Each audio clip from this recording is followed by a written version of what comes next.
तथा च शुक शिष्यो गौड़पादाचार्य, सुखदेव का शिष्य गौड़पादाचार्य जी का यह वचन है। अब यहाँ पर ऐसे लिख दिया गया। अब कई बात से विवाद खड़ा करते हैं लोग, सुखदेव कब हुए, गौड़पादाचार्य कब हुए, कहाँ ये गुरु शिष्य बोल दिया इन्होंने। तब कहा जाता है परंपरा को संस्मरण कर दे, कह दिया नारायणम पद्मभवम वशिष्ठम शक्तिम च तत्पुत्र पराशरं च व्यासम शुकम गौड़पदम, शुकम गौड़पदम लिखा है, इसलिए शुक शिष्य गौड़पाद कह दिया, इसे कोई आपत्ति नहीं। काफी बीच और गुरु परंपरा हो रखा है, परंपरा का संस्मरण जिस क्रम से लिया गया उसके आधार पर कह दिया गया। मांडव्य कारिका तीसरे प्रकरण की 5वीं कारिका है 3-5। यथैकस्मिन् घटाकाशे रजोधूमादिभिर्युते न सर्वे संप्रयुज्यन्ते तद्जीवा सुखादिभिः। यथा एकस्मिन् घटाकाश, एक घटाकाश में जिसे रज हो, धूम हो आदियों के द्वारा युक्त कर दिया जाए, लेकिन उस घटाकाश के साथ उनमें से किसी का भी कोई संबंध नहीं होता। सर्वे न संप्रयुज्यन्ते, तद ठीक उसी प्रकार से जीवाः सुखादिभिः न संप्रयुज्यन्ते।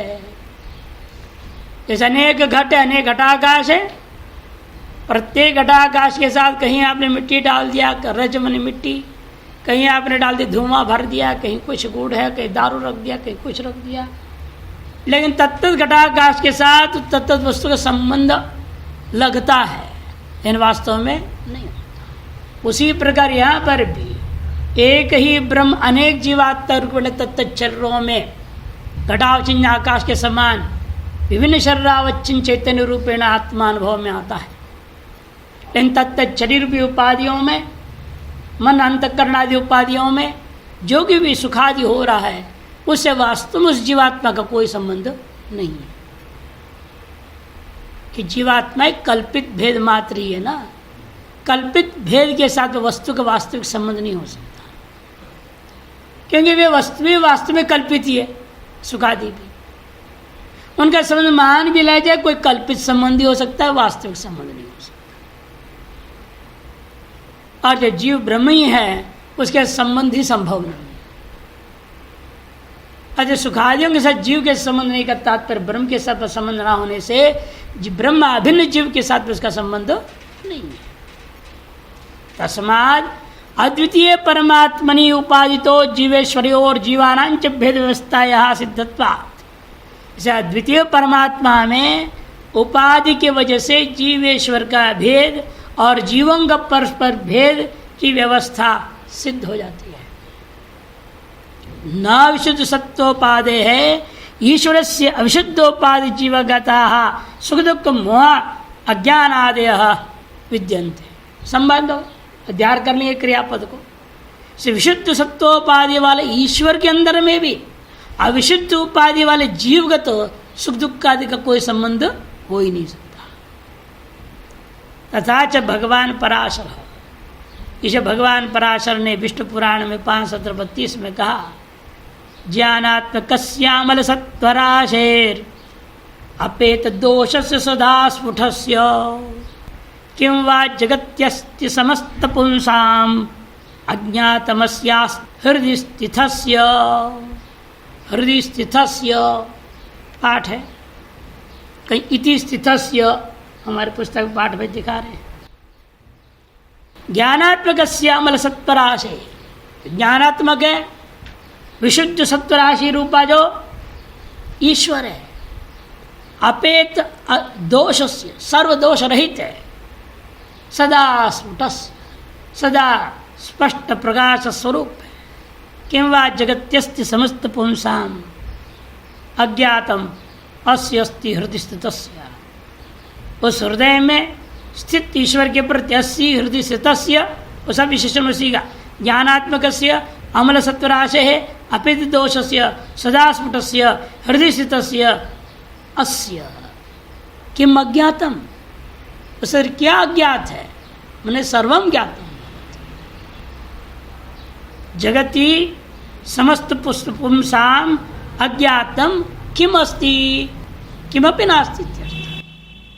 इस जगत में समस्त पुरुषों का, जीवों का क्रियाकलाप आदि, सोचना, समझना, व्यवहार, संस्कार, वासनाएं, सारी चीजें वो क्या नहीं जानता है? मैंने सब कुछ जानता है। कहने के अभिप्राय जीवगत गुण दोष का उस ईश्वर के साथ संबंध ही नहीं है। जब विशुद्ध सत्व ईश्वर के साथ संबंध नहीं है, सत्वादि सर्वरहित शुद्ध ब्रह्म में संबंध कैसे हो सकता है? कभी तक नहीं आई। इन जीवों का सुख दुख गुण दोष आदि विशुद्ध सत्य ईश्वर में भी संबंधित नहीं कर पा रहे हैं, तो सत्वादि रहित शुद्ध ब्रह्म में कैसे संबंध करेंगे? निश्चित रूप में इसका कोई संबंध नहीं है। नापि जीवांतर्गत सुख दुख मोहादिना जीवांतरस्य बद्धस्य मुक्तस्य वा संबंध। इतना ही नहीं, जीवांतर्गतस्य एक जीव के अंदर विद्यमान जो सुख दुख आदि है, जीवांतर्गत सुख दुख मोहादिना जीवांतरस्य बद्धस्य मुक्तस्य वा, चाहे दूसरा बद्ध जीव हो चाहे दूसरा मुक्त जीव हो, उनका भी परस्पर कोई संबंध नहीं होता। एक जीवगत सुख दुख ज्ञान आदि, मोह ज्ञान आदि, उसका दूसरे जीव पर कोई असर नहीं है। इसलिए आप जितना रट लेते हैं, तैयार कर लेते, तो आप ही को लाभ है, इससे दूसरों को क्या लाभ होगा? ये तो हो ही नहीं सकता है कि आप भोजन कर ले दूसरे का पेट भर जाए। वो तो विश्वम्भर ईश्वर ही कर सकता है ऐसी लीला। एक दाना चावल का ले 10,000 ऋषियों का पेट ढकारते ढकारते परेशान हो गए, भाग गए, आए भी नहीं। ये तो विश्वम्भर काम कर सकता है, आम आदमी की सभा की बस की बात नहीं। योगियों में भी ऐसे कहानी नहीं आता है, ईश्वर ही कर सकता है। ये ईश्वर में सर्वजीव संबंध है ना, सभी हृदय में व्याप्त, अभी बोले सभी हृदय में स्थित है वो। लेकिन जीव, एक जीव दूसरे जीव के हृदय में स्थित नहीं है ना। इसे एक जीव का सुख दुख मोह ज्ञान अज्ञान आदि जो भी है, वह उसका संबंध दूसरे जीव के साथ किंचिदपि नहीं होता है। अच्छा, हर जीव का अपना अपना मेहनत अपने आप करना पड़ता है। कुछ लोग आए, कुछ दिन पहले की बात है, हमारे पिताजी बहुत पाप करते हैं, बहुत ढोंगी हैं, बहुत गलत करते हैं, बहुत झूठ भी बोलते हैं। वो सब पाप हमको तो नहीं लगेगा? उनके बच्चे पूछ रहे, ऐसा अच्छा उसे पिताजी नहीं थे, नहीं तो पता नहीं क्या हो जाता। शायद वो पूछते भी नहीं थे इसलिए पूछ लिया। लेकिन फिर भी मूर्ख तो फंसते हैं ना कहीं। वो मूर्खों ने रिकॉर्डिंग कर लिया था, और वो जाके रिकॉर्डिंग उन्होंने अपने माँ को सुनाया, और माँ ने अपना राशन पानी लिए हुए उस बाप के ऊपर चढ़ गए, तुम ऐसे करते हो वैसे करते हो, ये हो वो हो, ऐसा है। तो पैसे कैसे पता चला? पति पीछे पड़ा, पत्नी ने बताया, बच्चों ने रिकॉर्डिंग करके लाया। हम तो सारे खबर आ गए, देखो मूर्खता क्या करते हैं। उसे भलाई था, सबको पोल पट्टी साफ साफ खुल गया सारी बातें। मैंने साफ कहा, किसी का पाप किसी को लगता नहीं। ये तो विशिष्ट महान योगी ईश्वरी है जो आपके पापों को नष्ट कर सकता है, ले सकता है, कुछ भी कर सकता है। इन एक जीव का सुख दुख आदि, पुण्य पाप आदि, ज्ञान अज्ञान आदि दूसरे जीव में जाएगा, ये कदाचित भी नहीं हो सकता। महान योगी लोगों को देखा कि वो करते हैं, दूसरे का रोग आदि अपने पर ले लेते हैं, क्षय कर देते हैं। वो सामर्थ्य है उनकी। ये सामान्यतः कह रहे हैं, जीवांतर्गतस्य सुख दुख मोहादिना जीवांतरस्य, चाहे जीवांतर बद्ध हो चाहे जीवांतर मुक्तस्य वा नहीं, नापि संबंध नहीं होता। इसलिए एक जीव का मुक्त होने से सब मुक्त हो जाएंगे कि जीव ब्रह्म एक है, ये सारी बकवास खंडित हो गया। एक जीव मुक्त हुआ तो उसको अपने लिए हुआ, उस ज्ञान का दूसरे पर कोई असर करने वाला नहीं। जैसे गाना कि कल ही विचार हुआ, गाय का असर गधे पर कहाँ से करेगा? गाय के साथ रहने से, उठने बैठने से, खाने पीने से थोड़ा हो जाएगा। ऐसे कई महापुरुषों के सेवा करने वालों को देखा गया, दिन रात लगे, 20-20 साल, 30-30 साल, 50 साल लगे हुए हैं, लेकिन उस महापुरुष के ज्ञान, विवेक, वैराग्य, कुछ भी चीज का लेश मात्र भी असर नहीं। बस उनका जैसे वेश पहनेंगे, उनका जैसे माला पहनेंगे, उनके जैसे खड़ाव पहनेंगे, उनके सारा नाटक करेंगे। उत नकल करने का ही अकल आया और कुछ भी नहीं। बड़ा आश्चर्य होता है देखकर, ये शास्त्र क्या आता है? आपको खुद को करना पड़ेगा। महापुरुष की सेवा करने का पुण्य मिलेगा, और पुण्य का फल भी क्या है? मुंडकोपनिषद में कह देना, तस्माद् ब्रह्मज्ञम भूति काम, ऐश्वर्य मिलेगा, खूब पैसा मिलेगा, उनके नाम पर खूब आश्रम बना लो आप, ये हो सकता है, और कुछ नहीं मिलने वाला। इसलिए बार बार यह कहते हैं, ये जो पूर्व पक्षी ने दोष दिया था, दोष दूर हो गया। उपाधि तो व्यवस्था या संभवात अत एक मुक्तो सर्वमुक्ति भवदुक्तस्य चौत्यस्य अनवकाशस्यात्। इसीलिए उपाधित सारी व्यवस्था होने के कारण एक मुक्ति से सर्वमुक्ति हो जाएगी, ऐसे जो आपके द्वारा कहा हुआ दोष है उसे कोई अवसर ही नहीं रह गया, शंका का अवसर ही नहीं। चौद्यस में शंकनीय से अवसर एवं नास्ति। किंच इदम अपरम वैलक्षण्यम इत्याह, एक और वैलक्षणता है जीवेश्वर को लेकर के। जाज्यौ द्वावजावीशनीशौ अजाह्येका भोक्तृभोग्यार्थयुक्ता अनंतशात्मा विश्वरूपो ह्यकर्ता त्रयं यदा विन्दते ब्रह्ममेतत्।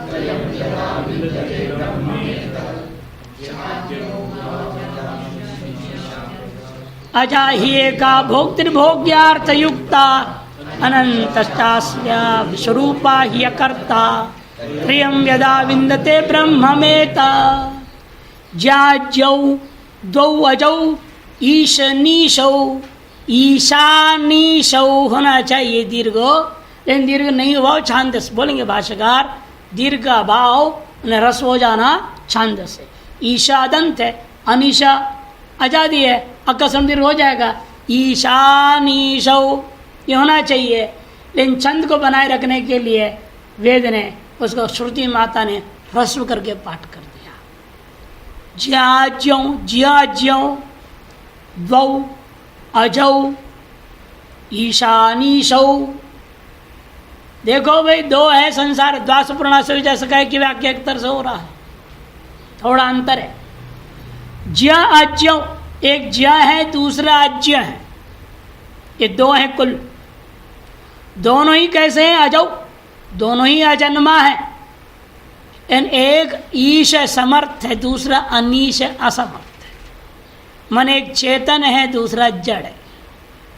अजाह्येका भोक्तृभोग्यार्थ युक्ता, एक अज ऐसा है, एक अजा भोक्तृ भोग्यार्थ युक्ता, भोक्तृ और भोग्य रूपी अर्थ से युक्ता अजाह ये कहा।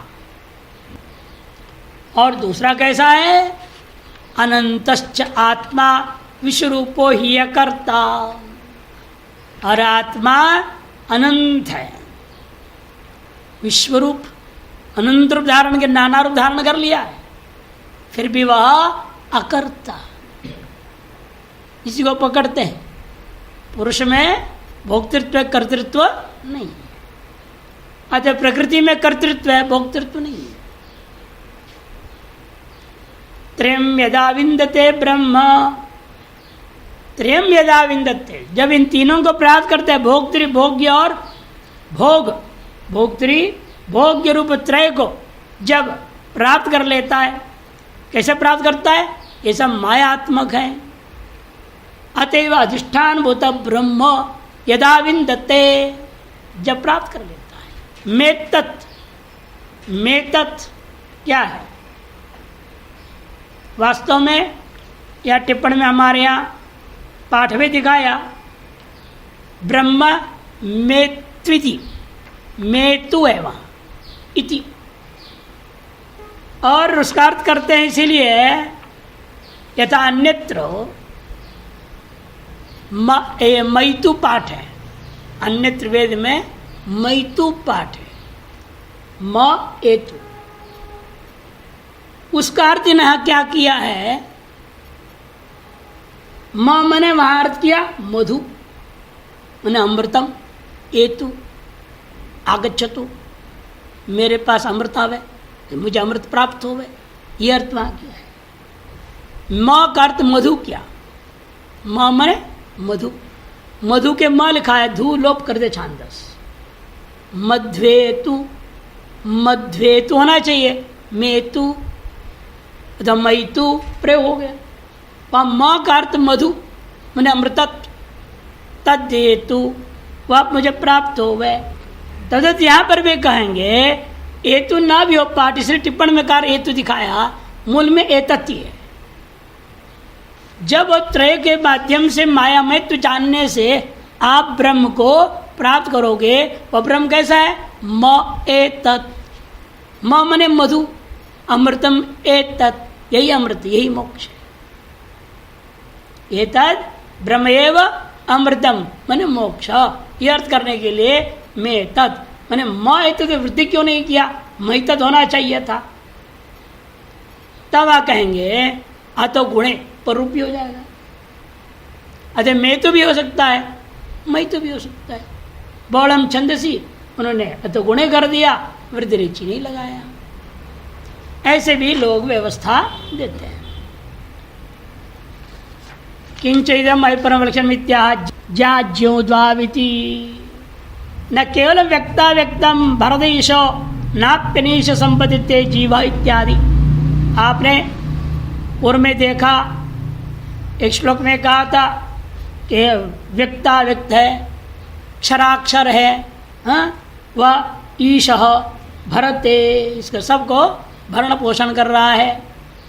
दूसरे में अभी पूर्ववर्ती मंत्र में देखा, वह जीवा अनीश न संबोधित थे, उसके साथ सांसारिक किसी पदार्थ के वास्ते कोई संबंध ही नहीं है। उतने ही नहीं, न केवलम इदम एव वैलक्षण्यम, किंतु अपरमस्ति वैलक्षण्यम। किमस्ति अपरम वैलक्षण्यम? अपितु यह भी विलक्षणता है।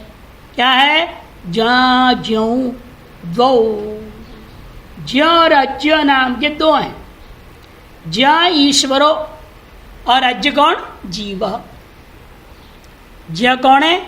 ईश्वर, विद्वास पूर्णा सौजा सखाया, जीव और ईश्वर हृदय में बैठे हुए हैं। समान वृक्षम परिसु सुजाते, एक ऋषि की व्याख्या है। ज्य मने जीव, यही अंतर है। यहाँ पर वो क्या ले रहे थे? मैंने बताया, सांख्य वाले अज्ञ से ले रहे थे प्रधान को, ज्ञा से ले रहे थे पुरुष को। अतः ज्ञ में भोक्तृत्व और अज्ञ में कर्तृत्व, ये उन्होंने लिया था, लेकिन वह नहीं है वास्तव में। यहाँ दास पूर्णा करके जो कहा गया अन्यत्र मंत्र, उसकी व्याख्या मंत्र भाग में स्पष्ट किया जा रहा है। यहाँ से ज्ञ से क्या लेना है? हमारे अनुसार ईश्वर को लेना, और अज्ञ से जीवात्मा को लेना, प्रधान नहीं, जड़ नहीं, अचेतन नहीं। उन्होंने ज्ञ से चेतन लिया, अज्ञ से अचेतन ले लिए, और अपने अनुसार घटाने की कोशिश की इस मंत्र को। सिद्धांत पक्ष यह है, ज्ञ मन ईश्वर, अज्ञ मन जीव, तौ अजौ जन्मादि रहित। वास्तव में दोनों के दोनों अज है, दोनों ही जन्मादि से रहित थे। वहां भी यही कहा, जो ही एको स्वादु पिपलमत्ति, जीव भी अज है, लेकिन अपने कर्मफल भोग रहा है, और दूसरा आज क्या कर रहा है? अनश्नन्य अभिचाकशीति। उसी को समझाया, इसलिए देखो वहीं यहाँ पर भी लेना है, ये दोनों ही अज है, ईश्वर भी अज है, जीव भी अज है, क्योंकि ईश्वर और जीव में कोई भेद नहीं। क्षेत्रज्ञम चापे माम विद्धि सर्व क्षेत्रेषु भारत। ब्रह्मण एव अविकृतस्य जीवेश्वर आत्मा अवस्थाना। एकमेव अद्वितीय जो ब्रह्म है वही अविकृत होते हुए जीव और ईश्वर रूप में अवस्थित है, प्रतीत हो रहा है। वही ब्रह्म मुझे ईश्वरत्व में प्रतीत हो रहा है और वही ब्रह्म खुद जीव रूप में मुझे प्रतीत होता है। तथा च श्रुति, जैसे कैसे, क्योंकि श्रुति स्वयं कह रही है बृहदारण्यकोपनिषद 2:5-18 में पुरश्चक्रे द्विपदः पुरश्चक्रे चतुष्पदः पुरः सपक्षी भूत्वा पुरः पुरुष आविशत। उसने पहले 2 पैर वालों को बनाया, 4 पैर वालों को बनाया, इस प्रकार से अनंत प्रकार के योनियों को, शरीरों को निर्माण कर दिया। फिर वह पक्षी के जैसा पक्षी बन करके मान लो एक तरह से उड़ उड़ के हर एक घोंसले के अंदर जैसा चिड़िया चला जाता है, उसी प्रकार से यह भी प्रत्येक शरीर में प्रवेश कर गया। स पक्षी भूत्वा पुरुषसन आविशत। कठोपनिषद में भी कहा है एकस्तथा सर्वभूतांतरात्मा रूपम रूपम प्रतिरूपो बहिश्च। एकस्तथा सर्वभूतांतरात्मा रूपम प्रतिरूपो बभूव। दोनों है, 2-2 9, 2-2 10, 9 और 10 दोनों में क्रम से इस प्रकार से आता है। ईशानीशो ऐसे कैसे हो गया? कहते ईशानीशो होना चाहिए दीर्घ, कहते छांदसम रसवत्ताम, छांदस रस हो गया है। नानो अद्वैतवादी ने यदि भोक्तृभोग्य लक्षण प्रपंच सिद्धि ही स्यात् तथा सर्वेश परमेश्वर अनीशो जीव। पूर्व पक्षी कहता है यदि हम मान लेते, अद्वैतवादी के द्वारा मान लिया जाता है कि भोक्तृभोग्य रूपा प्रपंच दुनिया में है, दुनिया है, भोक्तृभोग्यात्मक प्रपंच यदि सिद्ध सैत तब ये विभाग तुम बोल रहे हो ना जीव ईश्वर वगैरह सब माना जा सकता है। नहीं तो विभाग किसके लिए है? जब जगत ही ना हो तो एक में अद्वितीय कह देते हो, जगत है ही नहीं, मिथ्या है, फिर ये जीव ईश्वर विभाग किस लिए सुना रहे हो? जब पूर्व पक्षी पूछता है ननो अद्वैतवादी ना, यदि आपके मत में यदि भोक्तृभोग्य लक्षण रूपा जो प्रपंच की जगत की सिद्धि होती तो ये सारी व्यवस्था बन जाता, तदा ये विकल्प, ये जो विभाग है सर्वेश परमेश्वर और अनीशो जीव, ईश हो जाएगा ईश्वर, अनीश हो जाएगा जीव, सर्वज्ञ परमेश्वर असर्वज्ञ जीव, सर्वकृत परमेश्वर असर्वकृत जीव, सर्वभृत परमेश्वर देहादिभृत जीव, सर्वात्मा परमेश्वर असर्वात्मा जीव, विश्वैश्वर्य आप्तकाम परमेश्वर अल्पैश्वर्य अनाप्तकामो जीव। ये सारी बातें तभी घटती है जब जगत मानो। इस प्रकार का जीवेश्वरवाद, जीव और ईश्वर का भेद दोनों अजित्य जो आपने कहा, ये तभी संभव है जब आप जगत को मानते हैं। सर्वतः पाणिपादम श्रद्धा श्रुति 3:6 से लिखा पूर्व का, वो भी यहीं पर श्रद्धा श्रुति 3:14 नित्यो नित्यानाम ये 6:13 इत्यादि ना जीवेश्वर विलक्षण व्यवहार सिद्धि यदि तदा स्यात्, ऐसा नहीं होगा। यदि जगत मानोगे तब यह सब सिद्धि मानी जा सकेगी, लेकिन न तो भोक्तादि प्रपंच सिद्धिरस्ति स्वतः कूटस्थ अपरिणामी अद्वितीय द्वितीय वस्तुनो अभोक्त्रादि रूपत्वात्। क्योंकि लेकिन आपके मत में भोक्त्रादि प्रपंच सिद्धि ही नहीं हो सकती, न तो सिद्धिरस्ति।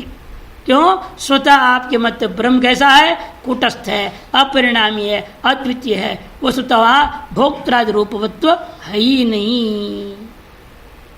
ना भी परतो ब्रह्म व्यतिरिक्त से भोक्त्रादि प्रपंच हेतुभूत वस्तुअंतर अभावात्। और अब ये कहो ब्रह्म से भिन्न कोई जगत नाम का चीज है कहीं? कहते ये भी आप नहीं कह सकते। ब्रह्म व्यतिरिक्त परतः भोक्त्रादि प्रपंच हेतुभूत वस्तुअंतर आपके मत में अभावात्, क्योंकि अद्वितीय है, दूसरा कोई है ही नहीं ब्रह्म से भिन्न। वस्तुअंतर सद्भावे अद्वैतानि, यदि वस्तुअंतर मान लिया अपने ब्रह्म से भिन्न जो जगत का कारण, जगत को भोग त्रिभोग्य संसार को पैदा कर रहा है जो, फिर तो अद्वैत हानि हो जाएगा। इत्याशंक्या अजा ही एका भोक्तृभोग्यार्थ युक्ता। तब जवाब में कहा, नहीं भाई, ये सब माया का खेल है, अविद्या का खेल में ये भोक्त है, भोक्तृभोग्य व्यवस्था हमारे यहाँ है, जगत है।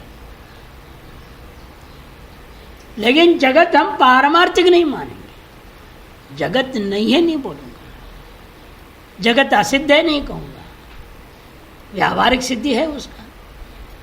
उसी दृष्टिकोण आज जीव भी है, ईश्वर भी है, सब व्यावहारिक की व्यवस्था के अंतर्गत है। इसलिए कहते हैं जवाब में मंत्र को लाया, अजा ही एका भोक्तृभोग्यार्थ युक्ता भवेदयम ईश्वराद्य विभाग। ईश्वरादि का विभाग होता यदि प्रपंच असिद्धि रेव स्यात्, यदि प्रपंच का सिद्धि वेदांत मत में होता तो। लेकिन सिद्ध्यत्येव प्रपंच, वेदांत मत में भी प्रपंच की सिद्धि है, प्रपंच है। ही मंत्र स्त्री ले रहे, ही एका में ही है ना, ही माने यस्माद, और यस्माद अर्थ ही है, यस्माद अजा प्रकृति न जायते त्यजा सिद्धा प्रसव धर्मिणी। जिसलिए एक प्रकृति नाम की चीज है जो कि अजा है, न जायते त्यजा। अजा का अर्थ बकरी नहीं लेना, यहाँ पर कहते बकरी नहीं है, प्रकृति है। वह प्रसव धर्मिणी, उसका स्वभाव है पैदा करते रहना, उसका स्वभाव है पैदा करते रहना। किसने पूछा आपके यहाँ जो है देवी देवता बहुत हैं, बाकी सब देवी देवता बढ़िया बढ़िया ड्रेस पहना करके खड़ा करते हो, यानी एक आपने गड़बड़ कर दिया, काली मैया को नंगा खड़ा कर दिया। ये क्या आपने किया? भारतीय हिंदुओं की खोपड़ी ठीक नहीं, दोष दिया। जवाब देने वाले संत ने कहा कि ऐसा नहीं भाई, कि बताओ इस संसार में एक भी क्षण है क्या जहां सृष्टि नहीं होता हो? सृष्टि का प्रसव निरंतर हो रहा है, एक भी क्षण नहीं कि लंगोटी पहना दे। कैसे पहनाएंगे? उत्पन्न कैसे, वो बाहर आएगा कैसे? प्रसव के लिए नंगा तो करना पड़ेगा ना। इसीलिए हम काली मैया को प्रकृति रूप मानते हैं, निरंतर सृष्टि को पैदा कर रही है, प्रसव धर्मिणी है वो, अतएव उसे हम नंग ने दिखाया है। तो सुन के आश्चर्य किए, तो महात्मा ठीक बोल दिए जवाब। और बाकियों में हम प्रसव धर्मिणी नहीं मान रहे ना, सरस्वती की विद्या देने वाली है, 24 घंटे थोड़ी विद्या प्रवाह होता है। हर विद्या प्रवाह नीचे से नहीं होता है, मुंह से होता है, बुद्धि से होता है। से नीचे को बंद रखने में आपत्ति थोड़ी है।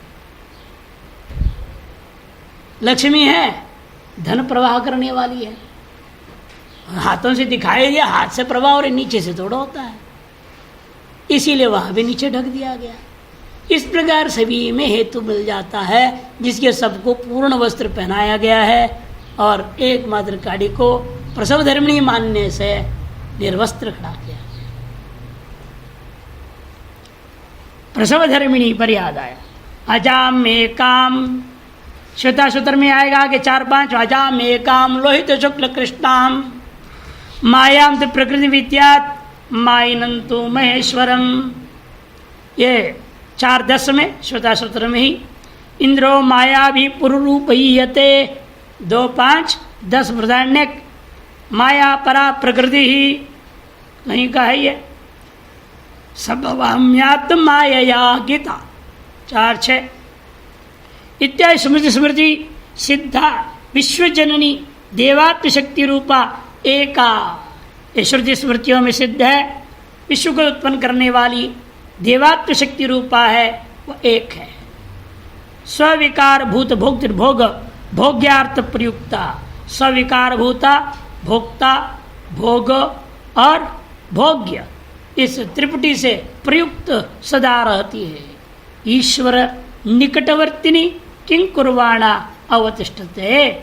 ईश्वर के निकट में रह करके उस देवात्मा का शक्ति रूप हो करके क्या करती हुई रहती है वहां पर। उसका काम यही है, जगत पैदा करना। ईश्वर की माया, ईश्वर के निकट में रहकर ईश्वर की ही प्रेरणा से निरंतर सृष्टि को बनाती रहती है। तस्मात् सोपि माई, इसलिए उस परमेश्वर को मायाई माई माईनंतु महेश्वरम कह दिया गया है। परमेश्वर मायोपाधि सन्निधि है, माया रूपी उपाधि सन्निधि होने से तद्वान इव, लेकिन देखो वास्तव में माया भी नहीं, कोई माया वह है भी नहीं, इसलिए कह दिया मायावान के समान लगता है।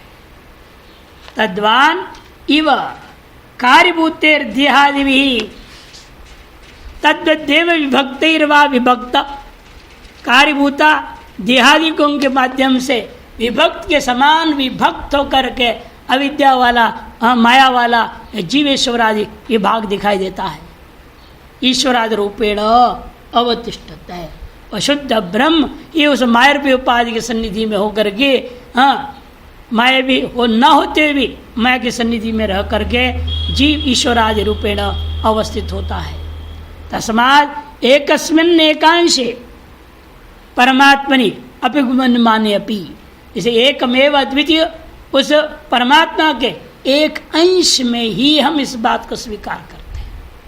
ममेवांश जीवलोके जीवभूत सनातन, यद्यद् विभूतिवत् सतम तत्तत् तेजो अंश समुद्भवम्, अंश मात्र है। पादस्य एका भूतानि त्रिपादस्यामृतम जीव, एक पाद मात्र में ही है। पूरे ब्रह्म में भी माया व्याप्त और जगत व्याप्त ऐसा नहीं है। जैसे कपड़े के किनारे में आपने जो है कुछ सुंदरता बना दिया, चित्र विलेखन कर दिया है, बाकी कपड़ा सफेद साफ सुथरा है। शॉल वगैरह बनते नहीं, पूरा सफेद, लेकिन बॉर्डर बना, बॉर्डर बोलते उसको, किनारा बना देते हैं रंग बिरंग, उसे चमकदार भी बना देते हैं। चमकदार को उड़ाने से बड़ा आदमी भी अहंकार है, देखो मेरे को इतना सम्मान दिया, चमक दमक वाला बढ़िया शॉल पहना दिया। नहीं, विचित्र संसार है। वास्तव में वैसे ही ब्रह्म के एक अंश में ही केवल जगत है। शॉल के किनारे में है, बीच बीच में डाल देते। ऐसे साड़ियाँ देखो, पूरे साड़ी में ही पूरे की पूरे में जो है कहीं कुछ कहीं कुछ कहीं कुछ बना देता है। धोती भी ऐसे, शॉल भी ऐसे बन गए, पूरे में कलाकृति करके दिखा रहे हैं। पहनने वाले के लिए बोझ होता होगा नहीं? प्रिंट हो तो कोई दिक्कत नहीं, उसे कोई फर्क नहीं पड़ता है, लेकिन पिरोया हुआ हो तो फिर वजन तो बढ़ेगा ही उससे। खैर, जैसे वो सब वहां पर एक में अद्वितीय में अंतर नहीं पड़ता है। एकस्मिन् परमात्मनि एकांशे अपिगम्यमाने अपि जीवेश्वरादि सर्वलौकिक सर्वभेद व्यवहार सिद्धि स्यात्। एकांश भले ही हम स्वीकार कर रहे हैं, फिर भी जीव ईश्वर आदि सकल लौकिक सकल भेद व्यवहार सिद्ध हो जाता है। न च तयोर वस्तुंतरस्य सद्भावात् द्वैतवाद प्रसक्ति, यानी इसलिए उन दोनों से अलग कोई वस्तुंतर है ही नहीं। एक सत्य एक मिथ्या, एक सत्य ब्रह्म और दूसरा अनृत्य माया। इन दो के अलावा कोई तीसरा चीज संसार में है ही नहीं। उसे एक ही सत्य है, इसे एक ही है कहना होता है, लेकिन अब परिदृश्यमान जगत भ्रांति के दृष्टिकोण में सात्य माया को मानना पड़ा। सत्यानृत्य मिथुनीकृत्य, इस ब्रह्मसूत्र आरंभ में कहा गया। एक सत्य है, एक अनृत्य, इन दोनों का अनादिकाल में कभी मिथुनी भाव हो गया, तब जीव जीश्वर जगत आदि सारी सृष्टि दिखाई दे रही है। इसलिए तयोर वस्तुंतरस्य, वास्तव में उन दोनों से अलग वस्तुंतर से सद्भावाद न च सद्भावाद द्वैतवाद प्रसक्ति, द्वैतवाद की प्रसक्ति हमारे मत में लेश मात्र भी नहीं है। माया यहाँ अनिर्वाच्यत्वेन, देखो स्पष्ट कर दिया, फिर दो तो मान ही लिया ना, द्वैत तो हो ही गया। कहते नहीं नहीं, माया या अनिर्वाच्यत्वेन वस्तुत्व योगात, उसके वस्तुत्व ही सिद्ध नहीं है। तथा ऐसा ही भगवन माया सद व्यक्ति वर्जिता। हे भगवन, ऐसा माया सदसद व्यक्ति वर्जिता, सदात्मक व्यक्ति रूप से भी रहित है, असदात्मक व्यक्ति रूप से भी वह रहित है, ऐसी वह यह विलक्षण माया है। यस्माद् अजैव भोक्त्रादि रूपा तस्मात् तत्स्वीकृतस्य मिथ्या सिद्ध वस्तुत्व संभवाद अनंतश्च आत्मा। जिसलिए वह अज पर ब्रह्म परमात्मा ही भोक्त्रादि रूपता की सिद्धि के लिए माया को स्वीकार किया गया। भोक्त्रादि रूप तस्मात् तत्स्वीकृतस्य मिथ्या सिद्ध वस्तु संभवाद, उसके द्वारा स्वीकृत मिथ्या सिद्ध वस्तुत्व संभव होने से यह आत्मा को अगले मंत्र में कहा, उत्तरार्ध में कहा अनंतश्च आत्मा इति। च शब्दो अनंतश्च क्यों कहा? च शब्दो अवधारणे अनंत एव आत्मा। वास्तव में आत्मा कैसा है? अंत रहित है, अविनाशी है। यह संख्या अनंत नहीं है। अनंत माने करोड़ों अरबों खरबों परार्ध पर्यंता, वो संख्या पर अनंत शब्द नहीं है यहाँ पर। इसलिए आगे स्पष्ट करते हैं अस्य अंतः माने परिच्छेद देश काल तो वस्तुतो वा न विद्यते इति।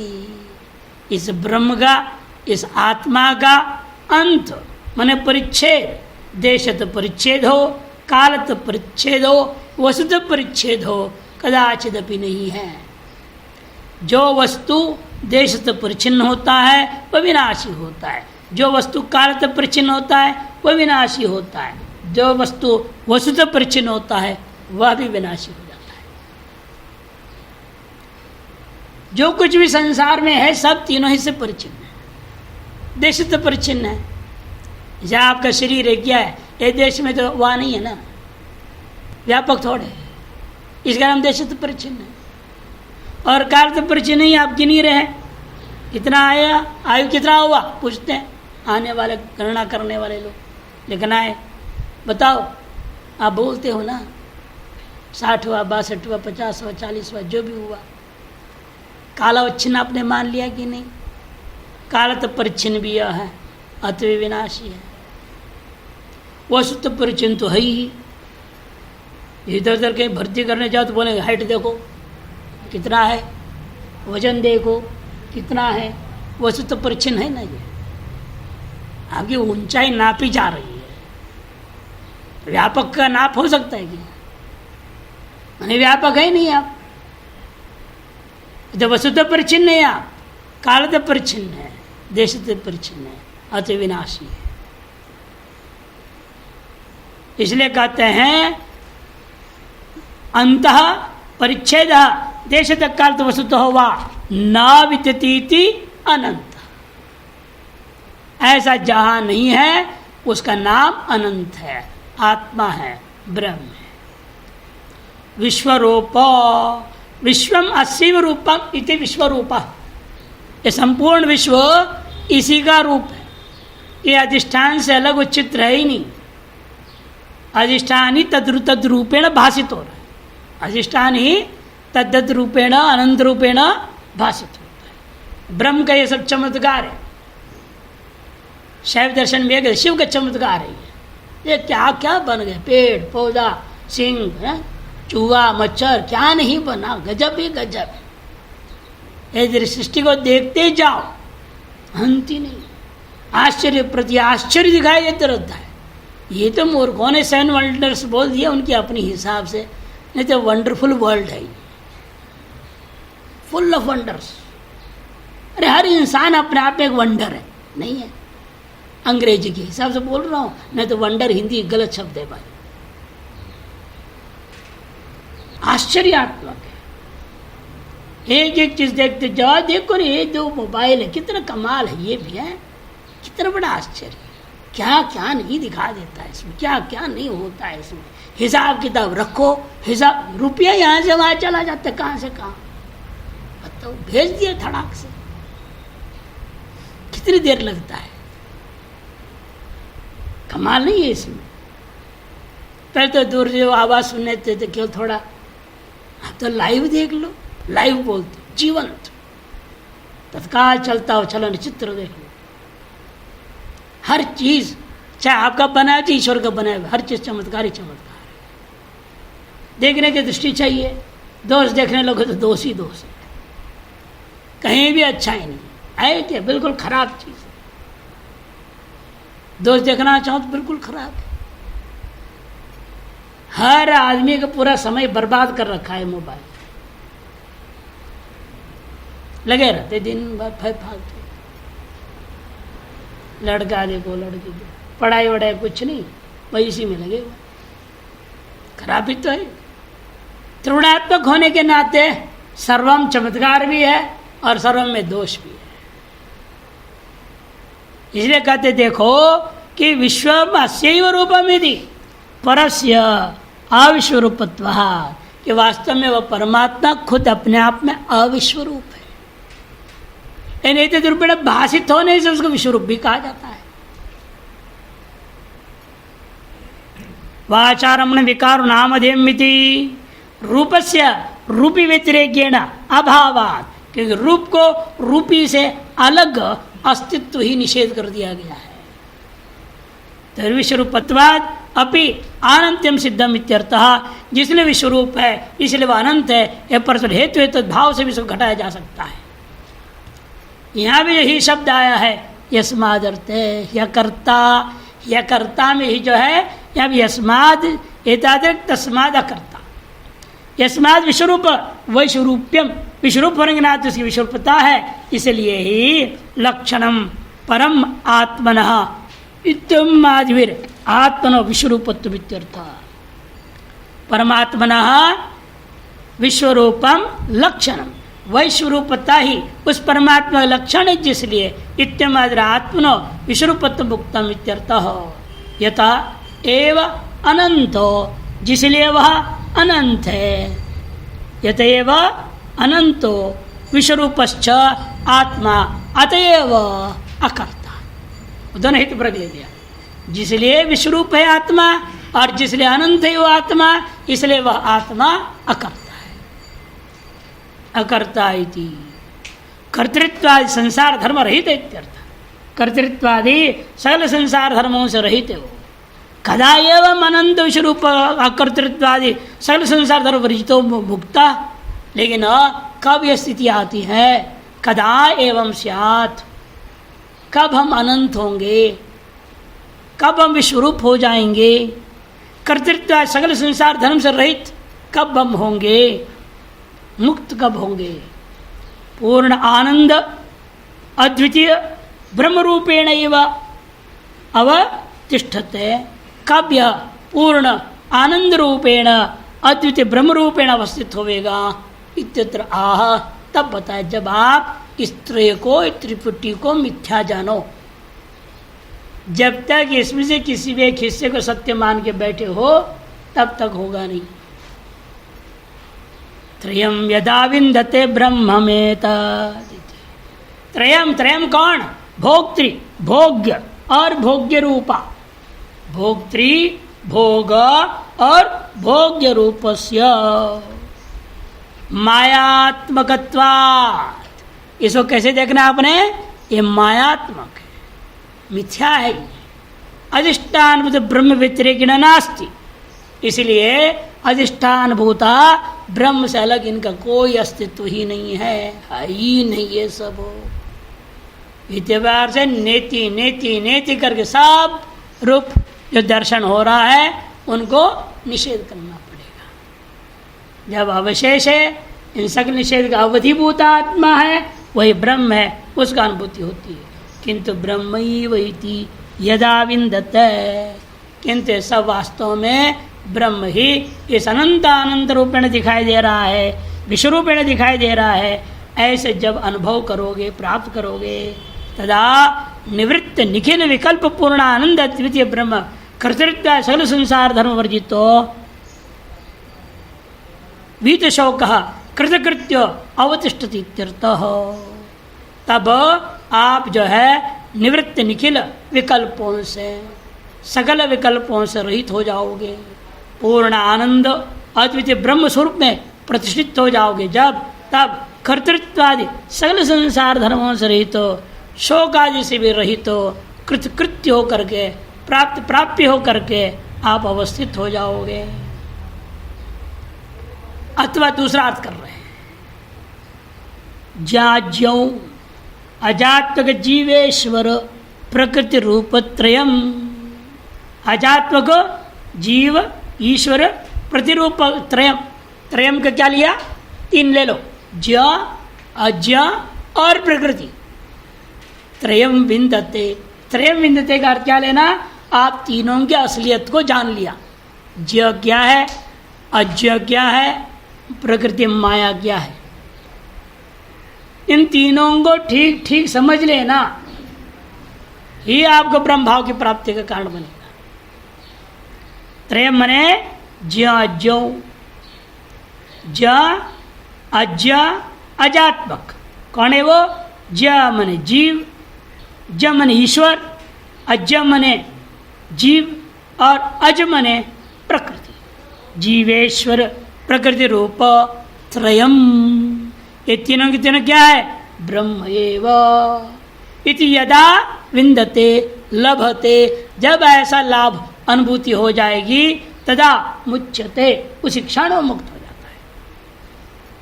ब्रह्ममिति, ब्रह्मम कैसे बना? रूप तो बन ही नहीं सकता ना, ब्रह्म तो नपुंसकलिंग है, ब्रह्मम कहाँ से बनेगा? ब्रह्म ब्रह्मणी ब्रह्माणी, ब्रह्म ब्रह्मणी ब्रह्माणी बनेगा, ब्रह्मम तो कदाचित भी नहीं बनता। वेद अर्थ लोगे तो भी नहीं होगा, वहां ब्रह्मांडम बनेगा, ब्रह्मम तो भी नहीं बनेगा।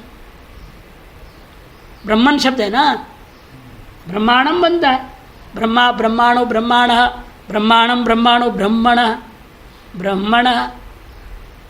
वहां भी क्या कर लोप नहीं होता, न संयोगाद वमनता, निषेध कर देता। इसीलिए कहते हैं कि देखो ब्रह्मम शब्द बन ही नहीं सकता, तो क्या व्याख्या करें इसका? ब्रह्ममिति मकारांतम ब्रह्मम एतु, ब्रह्मम एतु ऐसा कर लेंगे, ब्रह्म म एतु ऐसा पाठ करो, ब्रह्म म एतु ऐसे करेंगे तो क्या होगा? यथा अन्यत्र दिखा देगा। म मने मधु, म मने मधुम, एतु माम इति वत छांदसम। अन्यत्र मंत्र आया है मई तो माम, मई तो माम, म एतु माम। व्याख्या किया म मने मधु, मधुम एतु माम, ऐसे व्याख्या इतिवत गद्य। वैसे ही यहाँ पर भी छांदस प्रयोग हो गया, मधु को म कह दिया गया।